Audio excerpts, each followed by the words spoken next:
self-love deficit disorder. The term represents the core challenge of people who are codependent. If you are codependent, which means you are habitually in a relationship with a pathological narcissist who needs all the love, respect, and care given to them in a relationship, and you don't get it, and despite not getting it, you stay in a relationship.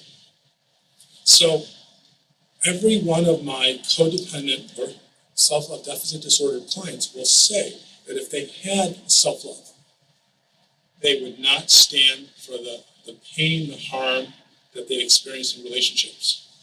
So that's the word.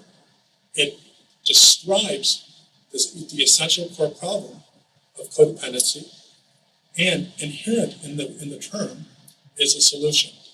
If self-love deficit disorder is codependency, and the solution is the resolution of that, which is to solve why we don't love ourselves and to create self-love. It's neither stigmatizing, shaming. It reconceptualizes codependency as a trauma disorder, more specifically attachment trauma. It ties attachment trauma to core shame, to pathological loneliness, to an addiction, and to what we know is self-love deficit disorder. So I'm about to show you my SLDD, which is the acronym for self-love deficit disorder. And incidentally, the acronym for the person, the codependent is the SLDD, codependency is self-love deficit disorder, or SLDD. So I'm about to show you the SLDD pyramid. And in this pyramid, it describes, I believe simply, what SLDD is from its core to the very top of the pyramid, which is the symptom of what we see in the human magnet syndrome. By the way, this information that I'm sharing now is discussed in detail in the Codependency Cure seminar. So I will be going through this very quickly. So at the very foundation of every person who is an SLD is a person who was raised by parents, one of whom was a pathological narcissist, and if they had a second parent, then according to the human magnet syndrome, the other parent was an SLDD, an SLD. So being raised in an environment by a narcissist and a codependent that can't necessarily protect you, they experience attachment trauma, which means they are not loved, respected, and cared, they're not made to feel safe, and they endure psychological, emotional, and sometimes physical trauma during their formative years. From attachment trauma comes core shame. Attachment trauma is unconscious. Core shame is semi-conscious. In other words, the codependents or the SLDs, they are conscious of feeling bad about who they are. Shame is feeling bad about who we are. Core shame is a distorted definition of self, where you feel only as good as what you do. From the core shame comes a pervasive feeling of pathological loneliness. And this is an experience that every SLD can relate to. It is a feeling of existential void and pain that only can go away or be medicated when in a relationship. And because of the human magnet syndrome and the dance that I talk about in my book, the relationship that SLDs get into are with pathological narcissists. So pathological loneliness, which is the feeling of just being alone and feeling like you don't fit in this world in your own skin, if it only goes away when you're in a relationship and you're attracted to, unconsciously, to pathological narcissists, then pathological loneliness is medicated by being in a relationship with a narcissist. The reason that SLDs don't get out of the relationship with narcissists, despite the pain, the losses, and the consequences, is because it's addictive in nature.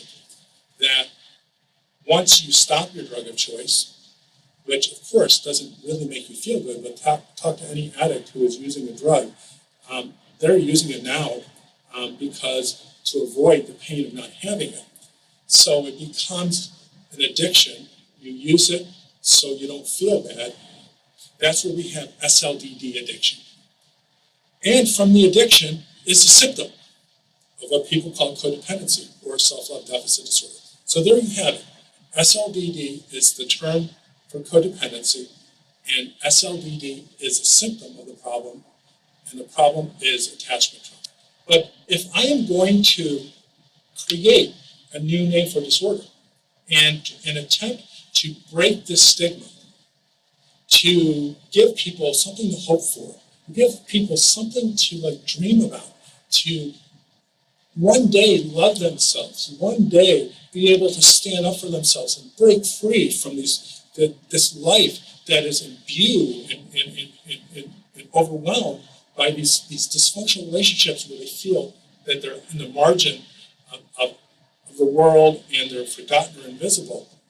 There needs to be a condition from which a disorder can progress into a state of hope, happiness. So I decided about 6 months ago, actually more like a year ago, I decided if I'm going to try to get rid of codependency because it has a negative connotation, and I'm coming up with self-love deficit disorder, and I have this method that actually solves, neutralizes, or cures codependency or SLDD, I have to practice what I preach. So I decided to come up with a term to use for when a person solves self-love deficit disorder, and that is called self-love abundance. So clearly, it is important for you to know that it starts with self-love deficit disorder. The treatment for it can be lengthy, but it's wonderfully empowering, and as it moves forward, people start to experience self-love for the first time. And it ends with self-love abundance. And if you follow this type of psychotherapy, this type of method, which I will be discussing in later videos, there's a point in the recovery, a point within these 9 stages that you're no longer described, nor should you identify with self-love deficit disorder. You are now self-love abundant. That's the cure. So the pyramid goes from attachment trauma to attachment trauma resolution, where you heal these unconscious wounds that you've been carrying around your whole life, that is the engine for your SLDD. From the resolution of attachment trauma is core self-love. If the SLDD second stage of the pyramid is shame, the second stage of the SLA pyramid is core self-love, where you have a realistic and empowered sense of self, and you feel good just because you are you. If you once were pathologically lonely on the third level of the pyramid, in the codependency cure, or the SLDD cure, pathological loneliness transforms into existential peace, where you are content while being present. That is an experience that no SLD has ever known, and it lights up their life when they finally get to it. So instead of the fourth level, instead of the addiction, the SLDD addiction, where you're compelled to be with a narcissist in order to self-medicate the pathological loneliness, and now you are experiencing existential peace, well, the next logical step of the pyramid is mutuality and reciprocity in relationships, a self-reinforcing experience where two people are experiencing self-love and sharing that between each other. And finally, at the top of the pyramid is self-love. So there it is. There's no need to be identified as self-love deficient or having SLDD. And so these two pyramids create the psychological construct of not only where the SLDD started and why they started, and why SLDD, formerly codependency, was just a symptom. Now we have what happens when you go through these 9 stages of self-love deficit disorder recovery, and you solve the foundational problems responsible for the self-love deficit, and gives you a concrete understanding of who I am, or where I start and where I do I go?